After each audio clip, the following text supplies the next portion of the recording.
update game Kikoran kamu, ikuti juga Kikoran Competition. Daftar sekarang juga. Kayak udah gua kasih tahu, lu jangan minum-minum di luar lah. Ntar mungkin amit-amit sampai mabok atau apa, lu ntar dirazia sama polisi. Bahaya lu, ntar urusan kantor polisi lu masuk penjara, malu-maluin keluarga. Udah. Gue cuma ngingetin itu. Akhirnya teman gua, oh iya juga ya. Ya udah mending kita mungkin ke tempat yang memang untuk tempat minum gitu. Mana nih Bang? Udah tahu beritanya juga Bang? Udah sih tadi sempat baca. Jadi menurut gua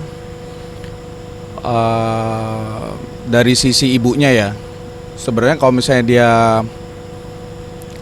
udah di kantor polisi sampai nyamperin anaknya, itu seharusnya nggak perlu lah dia cerita-cerita kayak begitu seharusnya ke kalayak ramai gitu, nggak perlu. Jadi menurut gua ya udah cukup dia sama keluarganya yang tahu tentang permasalahannya apa, tentang kehidupannya kayak gimana gitu.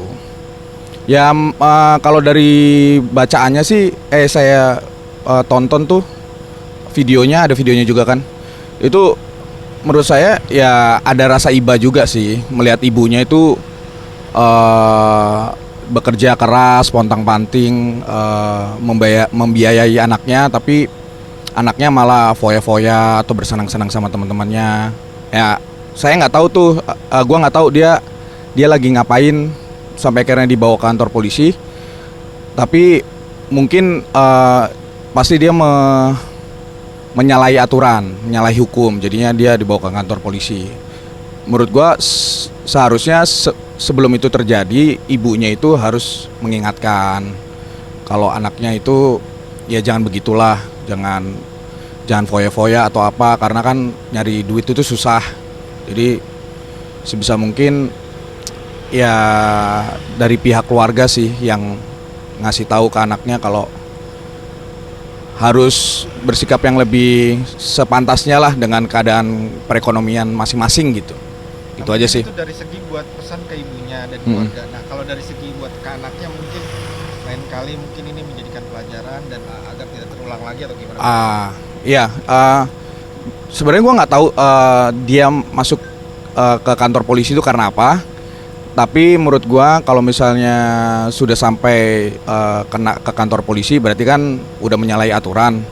Menurut gue dari pihak anak setidaknya kalaupun mau bersenang-senang atau mau apa, itu lebih ingat sama keluarga sih. Jadi takutnya ntar keluarga malu atau apa. Jadi sebisa mungkin kalau misalnya kita bepergian, gue sebagai anak pun juga kalau misalnya bepergian atau mungkin bersenang-senang sama teman-teman atau apa, ya kalau bisa tidak ada berurusan sama kantor polisi itu, aduh jangan sampai deh kayak gitu sih. Mungkin Abang ada sharing pengalaman yang sampai akhirnya ingat keluarga jadi tidak jadi berbuat hal-hal yang negatif atau gimana gitu Bang? Apa ya? Sharing atau pengalaman temen waktu itu temen sempat Mau sharing. nyesel gue gini masuk kantor polisi atau gimana gitu Bang? Oh iya, kalau itu sih kejadiannya apa ya? Teman sempat cerita, dia tuh sempat kayak diajak minum-minum, tapi di luar gitu, bukan di tempat yang sepantasnya kayak di bar atau apa. Itu kayak udah gua kasih tahu, lu jangan minum-minum di luar lah. Ntar mungkin amit-amit sampai mabok atau apa, lu ntar dirazia sama polisi. Bahaya lu, ntar urusan kantor polisi lu masuk penjara, malu-maluin keluarga. Udah. Gue cuma ngingetin itu. Akhirnya teman gua, oh iya juga ya. Ya udah mending kita mungkin ke tempat yang memang untuk tempat minum gitu. Itu sih. Pasti ajak kita juga gitu ya Bang ya. Iya. Oke Bang, ada pesan lagi mungkin atau himbauan buat masyarakat, jauhilah sesuatu hal yang negatif karena iya, bisa boleh. apa mungkin buat keluarga. Oke, saran dari gua, jauhilah hal-hal yang negatif seperti kayak misalnya mungkin narkoba atau minum-minuman keras yang pokoknya menyalahi aturan hukum. Intinya jauhi aja lah, karena kalau berurusan sama polisi, aduh bahaya lah. Gitu deh.